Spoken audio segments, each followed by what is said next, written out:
Assalamualaikum warahmatullahi wabarakatuh. Halo semuanya, perkenalkan saya Nurul Alwiyah, mahasiswi Psikologi Universitas Negeri Makassar. Pada kesempatan ini, saya akan menginformasikan intervensi psikologi berbasis CBT seputar kecemasan di masa pandemi. Nah, sebelum memasuki tahap intervensi, pertama-tama kita harus mengenali dulu apa arti dari kecemasan. Menurut American Psychological Association atau APA, kecemasan merupakan keadaan emosi yang muncul saat individu sedang stres dan ditandai oleh perasaan tegang, pikiran yang membuat individu merasa khawatir, dan disertai respon fisik seperti jantung berdetak kencang, naiknya tekanan darah, dan lain sebagainya. Oh iya, saat ini merupakan pandemi COVID-19. Adanya pandemi ini dapat pula menjadi stresor yang menimbulkan kecemasan, dikarenakan ketidakmampuan seseorang untuk menerima perubahan lingkungan dengan begitu saja tanpa disertai dengan persiapan. Kecemasan di masa pandemi dapat membuat seseorang memiliki perasaan takut akan pikiran sendiri, seperti misalnya takut tertular virus, takut tidak bisa menjalankan aktivitas, dan takut untuk berinteraksi dengan individu lain, termasuk keluarga yang tinggal serumah dengan kita. Selain itu, dapat juga mengalami ketegangan dan kesulitan untuk fokus. Teman-teman sekalian, yuk mulai untuk sadar, peduli dengan kondisi mental. Karena ketika mental kita sakit, juga bisa berimplikasi pada kesehatan fisik loh. Nah, kita sudah mengetahui arti dari kecemasan. For your information, ketika kalian merasakan gejala yang telah dijelaskan, boleh jadi teman-teman lagi mengalami yang namanya kecemasan. Sebenarnya, cemas itu wajar karena salah satu bentuk dari emosi. Namun, ketika perasaan itu datang terus-menerus, harus banget dikonsultasikan dengan profesional ya. Oke. Untuk mengurangi kecemasan, utamanya di masa pandemi, saya akan memberitahukan kepada teman-teman semua bentuk intervensi psikologi dengan konsep CBT yang dapat membantu mengurangi kecemasan.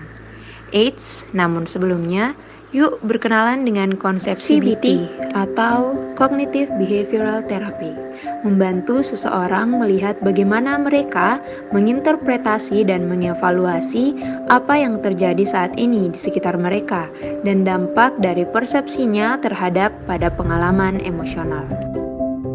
Dalam konsep CBT, terdapat the Cognitive Triangle, yang dimana memiliki 3 elemen penting diantaranya pikiran, emosi, dan perilaku. Kita contohkan misalnya kita memiliki pikiran negatif, itu akan berubah menjadi emosi yang negatif pula, dan kemudian ditunjukkan dengan model perilaku yang tentunya juga negatif. Jadi, semua tergantung dan bersumber pada pikiran itu sendiri. Selanjutnya, bentuk intervensi yang dapat diterapkan diantaranya yang pertama psikoedukasi, seperti yang telah dilakukan di awal, yaitu mendapatkan edukasi seputar kecemasan di masa pandemi. Yang kedua yaitu manage your emotion, yang berarti kenali dan kelola perasaan yang membuat cemas. Seperti mencatat 3 indikator cemas yang paling mendominasi dalam pikiran teman-teman. Langkah selanjutnya yaitu negatif menjadi positif. Nah, di sini kita sadar bahwa cemas itu wajar terjadi di masa pandemi COVID-19. Namun, cemas tersebut harus tetap dikontrol agar tidak berlebihan. Dan kita jadikan rasa cemas ini menjadi pengingat untuk kita untuk terus aware dengan diri kita. Setelah mengelompokkan emosi, kemudian sadar bahwa cemas itu wajar karena saat ini pandemi COVID-19, langkah selanjutnya yaitu let's do it, di mana kita harus melakukan aksi positif untuk mengurangi kecemasan, seperti berolahraga, me time, relaksasi, dan melakukan hobi yang kita gemari. Nah, itu tadi intervensi psikologi yang dapat dilakukan untuk mengurangi rasa cemas. Dan yang terakhir, dari pesan HIMSI atau Himpunan Psikologi Indonesia, jaga jarak, pakai masker, cuci tangan, kelola emosi, saling bantu, dan tetap sehat. Satu untuk teman-teman semua, mungkin ada di antara kalian yang sedang membutuhkan pendengar atau mengalami pergolakan emosi. Please, remember guys, I'm with you. Teman-teman boleh banget untuk kontak saya. Barangkali saya bisa sedikit membantu teman-teman sekalian.